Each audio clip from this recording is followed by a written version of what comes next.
Do you know somebody that has the most amazing sleeps and you're a little bit jealous?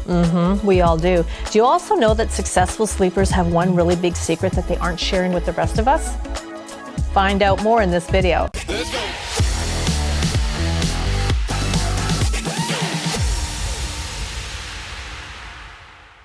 Hi, I am Coach Tonya here with Criticalbench, and in this video today, I'm going to be talking about the one secret successful sleepers aren't sharing with us. But before I do that, I'd like you to check out that pinned comment below for the 101 Superfoods product. If you click that link, it's going to take you to a page where you can find out all kinds of things about how to eat best for your most optimal state of health and wellness. So make sure you check that out. Okay, successful sleepers and their secrets.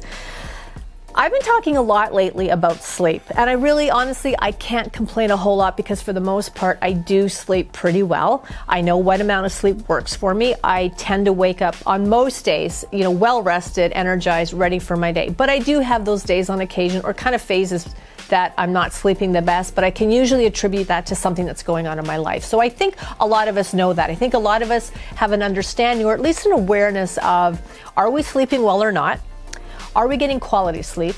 And also an awareness of how many hours of sleep actually works best for us, because there's not just can not enough sleep affect us, but too much sleep can also affect us. But I think most of us have an idea of what our range is, okay? But successful sleepers, people that just seem to, no matter what, be able to go to bed at night and always, like 98% of the time, wake up fine. Like they always have really good sleep. They have a secret. They have a secret they haven't been sharing with us. And I'm going to talk about that in this video. Before I get to the secret, what are some of the things we already know about successful sleepers? So I went around, I kind of did my own research, and I made a couple phone calls and talked to people that I know of who, as long as I've known them, and I've been on the earth quite a while, that just seem to be seamless when it comes to their sleep. And what I did was I collected all the consistent answers, and then I checked some research site, like the Sleep Foundation site, and a couple other sites that talked about successful sleepers and what are they doing. So here's what we do know about successful sleepers. They do stick to a consistent bedtime. Okay, the human body and the human brain love pattern. They love a routine. They love a schedule. It does actually, the body responds absolutely amazing to routine. So these people that are sleeping really well do stick to a very consistent bedtime. Doesn't mean that they never go beyond that or it doesn't get messed up with travel and stuff like that. But on a whole and as a rule, they do stick to that. They do have a very simple pre-bedtime routine starting about an hour before bedtime. There are things that they're doing and things that they're not doing that help support and get their body and their brain ready for optimal quality sleep. They have created great sleep environments. So, making sure their room is very dark, not having any electronics, things like TVs and computers in the bedroom. And if they are, they're off. At bedtime, they're off. So the room is dark. There's no blue light emissions coming out into the bedroom. A lot of the successful sleepers that I talked to did agree and say that they do like to keep the room a little bit cooler because it does help them sleep better. They also exercise regularly. So, kind of getting out of the pre-bedtime stuff and sleep stuff and the room stuff, what are they doing in their day? These are all people that exercise regularly and consistently.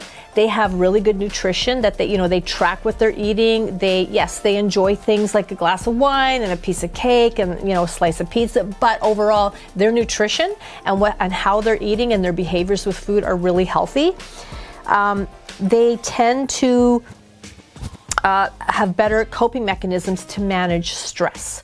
Now, that doesn't mean that any one of us is immune to sort of like losing our cool, probably at times when things just build up. But the successful sleepers that I talked to and the research that I read there was a strong connection that people that had better coping mechanism, better ways of managing and navigating through stressful times, it definitely helped, because instead of bringing all of that home with them at the end of the day or letting it all build up throughout the weeks and then just kind of losing it, they were able to deal with it as it happened, which helped them to sleep better on most occasions.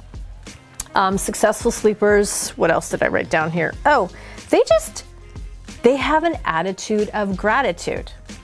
And I know some of you are rolling your eyes at that, but it's very true. People that have this attitude of gratitude, of thankfulness, grateful for what they have, a very positive outlook and mindset, They're happier people. They sleep better. That's all I can say about that. So that's what we know about successful sleepers. But what aren't they telling us? The one secret that they aren't telling us is that they have the perfect pillow. That's the secret. The perfect pillow. And how many of us have spent a lot of time and a lot of money looking for, shopping for, researching a great mattress, me included? How many of us put that same kind of time and effort into the perfect pillow? And I can remember this was years ago when I saw my first good chiropractor. So I was living in Canada at the time, a lot of back issues. And I went to see a chiropractor, and he had said something about, a follow-up appointment. And I said, well, I'm going to be traveling. I'm going to be out of town. I'm going to see my parents. And he looked at me and said, take your pillow with you. And I'm like, take my pillow with me? I've got 3 kids. I've got 2 dogs. I've got a truck full of stuff I have to take. It's wintertime, blah, blah, blah. And he said, take your pillow. And I remember I didn't. And I slept terrible. My neck hurt the whole time and all of this. And even then, I still didn't give his words any credit. Shame on me. But there's something about having a really good pillow that is paramount in supporting excellent sleep. And, believe it or not, they do affect your sleep every bit as much as your mattress can. So let's fix this. So how do we choose the perfect pillow for you? Because just as, one mattress doesn't suit everybody, one type of pillow doesn't suit everybody. And if you go into a Bed Bath & Beyond or even like a Target or any kind of bedding store,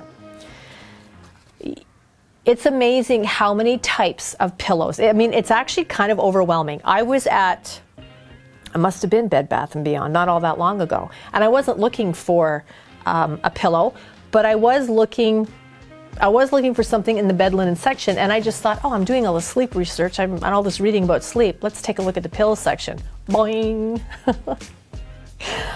I wouldn't know where to start. I really wouldn't. Like, there are just the sizes, the firmness, the thickness, what the fill that's in them, the fill that's not in them. I mean, it goes on and on and on. So there is some work to be done in finding the perfect pillow for yourself.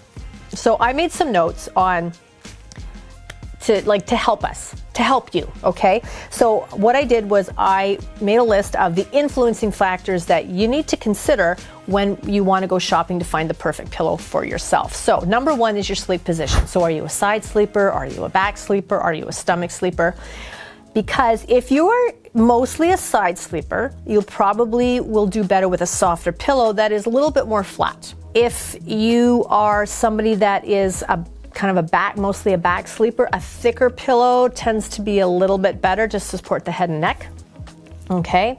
Number 2 is the thickness of the pillow, and that is called loft. Now that actually, I didn't know. See, I never really looked into pillows. I just needed pillows. Do they fit the pillowcase? That was how I bought pillows, was based on do they fit the pillowcase and not do they fit me. So loft is the thickness of your pillow. And again, depending on your sleep position, that's going to impact how much loft you want. Do you want a flatter pillow? Do you want something that's more thick? Okay. So we got sleep position, your pillow thickness, firmness, and that is, how does that pillow feel when you lay on it? So don't confirm firmness with loft, because you can have a lofty pillow that isn't necessarily firm. All right. And a pillow can have a lot of loft and sit really high, but it still can be quite soft. And your head will sink right down into it. So be aware, firmness, loft are not the same thing. Each of them are separate influencing factors on choosing the perfect pillow for yourself. The next thing is pressure point relief. And this is actually determined by best using a pillow. And that can be really difficult. I know most places you go to, the pillow's in plastic, so it doesn't really feel natural. But do you really want to put your head on the same pillow that like 6,000 other people did that day? So it's something to consider, because again, you can't with pillows. Not often can you try before you buy. But if you're inclined to take a pillow out of the bin that's in plastic and go to one of the mattresses on display and just sort of lay on it and see, well, what is it? Does that feel okay? Does this one feel better than that one?